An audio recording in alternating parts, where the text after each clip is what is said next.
નમસ્કાર, GTPL આંજલી cable network પર આપ નિહાળી રહ્યા છો જામનગર એટ 9 ન્યૂઝ. જામનગર અને આસપાસના વિસ્તારમાં બનેલી ઘટનાઓ સમાચારના રૂપમાં. સમાચારો શરૂ કરતા પહેલા જોઈ લઈએ આજના મુખ્ય સમાચારો.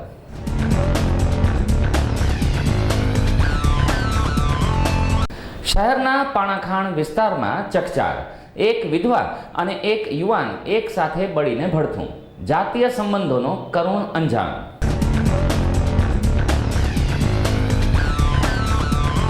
ગડુકાના ખેડૂત ઉપર આકાશમાંથી કાળ ત્રાટક્યો. ખેતીકામ કરતા હતા અને જીવતો વીજ વાયર પડ્યો. PGVCLનું તંત્ર ક્યારે જાગશે?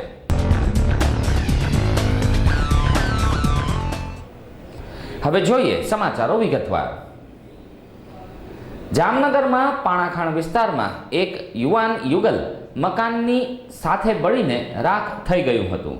આ વિસ્તારમાં થતી ચર્ચાઓ મુજબ આ મૃતક યુવક અને યુવતી વચ્ચે જાતીય સંબંધો સ્થાપિત થયા હતા અને સમજણ કે પરિપક્વતા વગરના માત્ર શારીરિક ભૂખ સંતોષવા માટેના વિજાતીય સંબંધોનો કરુણ અંજામ આવે છે તેવું વધુ એક વખત બન્યું છે. આ ચકચારજનક અને રહસ્યમય ઘટના અંગે અડોશી પડોશીઓને કંઈ પણ અંદાજ આવ્યો જ ન હતો. પાણાખાણ શેરી નંબર 2માં રહેતા નર્મદાબેન કુબાવત નામના 42 વર્ષીય વિધવા તથા શૈલેષ અગ્રાવત નામનો 28 વર્ષનો યુવાન બળીને ભડથું થયેલી હાલતમાં મળી આવ્યા હતા. તેમજ મકાન પણ અંદરથી સળગી ઉઠ્યું હતું. નળિયાવાળા આ મકાનમાંથી ધુમાડા નીકળતા જોઈ લોકોએ પોલીસને જાણ કરી હતી. આ ઘટના પાછળ અનૈતિક સંબંધો કારણભૂત હોવાનું આ વિસ્તારમાં ચર્ચાઈ રહ્યું છે.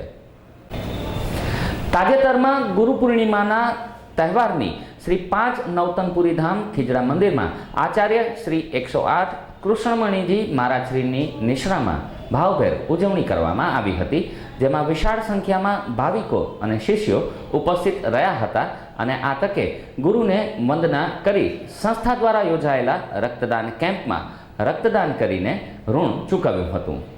સમગ્ર કાર્યક્રમનું GTPL આંજલી કેબલ નેટવર્ક દ્વારા જીવંત પ્રસારણ પણ કરવામાં આવ્યું હતું. જામનગરમાં ટ્રાફિક શાખા દ્વારા તથા પોલીસ સ્ટેશનો દ્વારા અવારનવાર વાહન ચેકિંગની ઝુંબેશ હાથ ધરવામાં આવતી રહે છે. જોકે આ કાર્યવાહી દરમિયાન બબાલ પણ સર્જાય છે અને ક્યારેક તંત્રએ કોઈ કારણોસર કોઈ માથાઓથી વશ પણ થઈ જવું પડે છે. નગરમાં તળાવની પાળના વિસ્તારમાં ખંભાળિયા ગેટ પોલીસ ચોકીના સ્ટાફ દ્વારા સઘન ટ્રાફિક ઝુંબેશ હાથ ધરાઈ હતી. જોકે આવી ઝુંબેશ DKB કોલેજ, જનતા ફાટક, ગુરુદ્વારા, 7 રસ્તા, પવનચક્કી અને દરબારગઢ સહિતના વિસ્તારોમાં થતી રહે છે.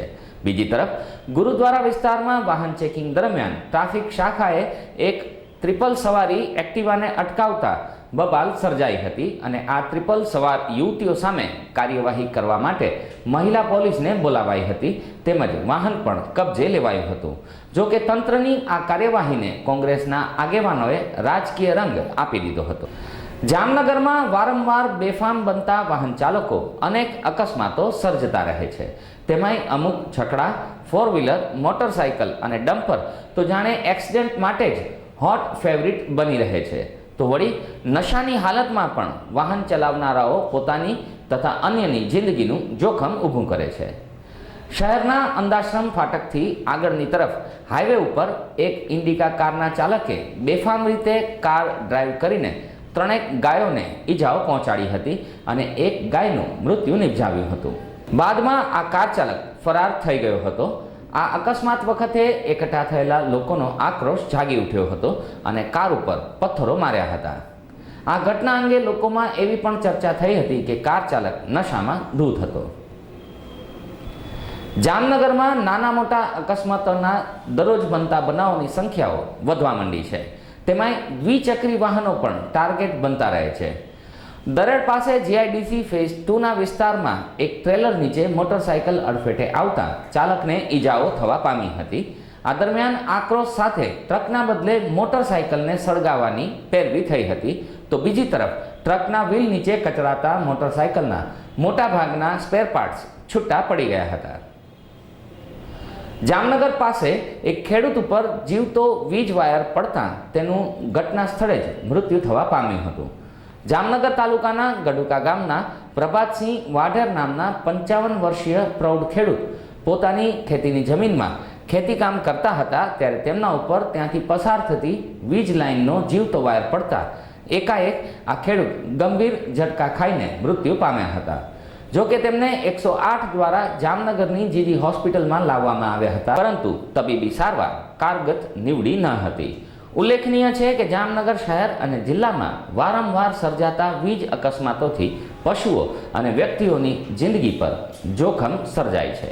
મારું નામ રણજીતસિંહ પ્રભાસિંહ વાઢેર, ગામ ગાડુકા રહેતા. મારા બાપુજી પ્રભાસિંહ લખુભા હાથી હાંકતા હતા.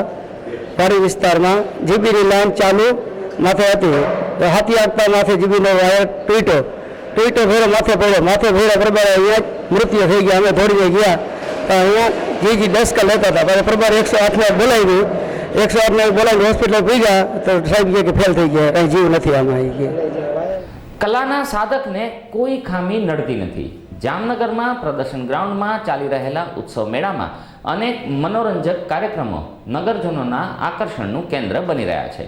તેમાં વિવિધ ડાન્સના કાર્યક્રમ તથા ફેશન શો વિશેષ આકર્ષણનું કેન્દ્ર બની રહ્યા છે. દરરોજ આ મેળામાં ખાણી પીણી અને વિવિધ રાઇડ્સની મોજ ઉપરાંત જુદા જુદા નૃત્યો પણ લોકો માણી રહ્યા છે. તેમાં તાજેતરમાં મુકેશભાઈ પટેલ નામના એક હેન્ડીકેપ કલાકારે અફલાતુન ડાન્સ કરીને લોકોના મન મોહી લીધા હતા. કલાના સાધકને કોઈ મર્યાદા કે કોઈ ખામી નડતી જ નથી તેવું આ કલાકારે સાબિત કરી દીધું હતું અને હાથથી ડાન્સ રજૂ કર્યો હતો. આ ડાન્સથી મેળો માણનારાઓ આ કલાકારો પર આફરીન થઈ ગયા હતા. તેવી જ રીતે ફેશન શો પણ યોજાયો હતો, જેમાં વિવિધ પરિધાનો જોઈને પ્રેક્ષકો દંગ રહી ગયા હતા. મારું નામ કમલેશ પટેલ છે. હું વડોદરા શહેરમાં રહું છું અને કદાચ જામનગર વાસીઓએ યાના લોકલ ઓડિયન્સ લોકોએ મને ડાન્સમાં કદાચ મને જોયો હશે અને હું પોતાના આજે પ્રાઉડ ફીલ કરું છું કે મને જામનગર જે સૌરાષ્ટ્રની ધરતી પર જે બહુ માનીતી ધરતી છે પર ભારત વર્ષમાં કે જે સૌરાષ્ટ્રનું નામ વખણાય છે અને એવા જામનગરના રૂડા શહેરમાં જે મને મારું પરફોર્મન્સનો અહીં કરવાનો જે મોકો મળ્યો એ બદલ જામનગર વાસીઓનો ખૂબ ખૂબ આભાર માનું છું. અને ખાસ કરીને જામનગર ઉત્સવ થઈ રહ્યો છે મેળામાં જે મને ખાસ બોલાવવાનું, અગર એ ચાહતા તો ડાન્સના ડાન્સે સૌથી મોટી સેલિબ્રિટીને પણ લાવી શકતા હતા, પરંતુ મને લાવવાનું રીઝન એક હતું કે મારા થકી આપણા જામનગર વાસીઓના લોકો વચ્ચે સમાજ વચ્ચે એક મેસેજ એ પહોંચાડવા માંગતા હતા કે એક વિકલાંગ માણસ શું કરી શકે છે. ભગવાનને આપણને બધી રીતે સમર્થ રાખેલા છે, 2 પગ બે હાથ બધું સહી સલામત આપ્યું છે. જો મારા જેવી વ્યક્તિ જો આ રીતે કરી શકતી હોય તો આપણે શું નથી કરી શક્યા, કે એ મેસેજ અહીંયા કન્વે થાય છે કે nothing is impossible, everything is possible. Jamnagar મહાનગરપાલિકાની જનરલ બોર્ડની મીટિંગ મળી હતી, જેમાં વિરોધ પક્ષના નેતા અલ્તાફ ખફીએ ભૂગર્ભનું ભૂત ભગાવો તેમ કહીને ભૂતની પ્રતિકૃતિ સભાગૃહમાં દેખાડી હતી. જોકે આ પ્રતિકૃતિ મેયરને અપાઈ તે પહેલા સિક્યોરિટી અધિકારી શ્રીમાળી દ્વારા કબજે લઈ લેવામાં આવી હતી. આ સભામાં શહેરની સફાઈના મુદ્દે પસ્તાળ પડી હતી અને પૂર્વ મેયર ધર્મેન્દ્રસિંહ ઝાલા, કોર્પોરેટર અબ્દુલ સમા, કોર્પોરેટર્સ આકાશ બારડ, અસલમભાઈ ખિલજી, કેશુભાઈ માડમ, દેવસીભાઈ ગોહિલ વગેરે અનેક પ્રશ્નો અને રજૂઆતો કરી હતી અને સફાઈના અભાવે ઠેર ઠેર માખી મચ્છર સહિત રોગકારક જંતુઓનો પ્રકોપ વધ્યાની ફરિયાદો પણ કરવામાં આવી હતી.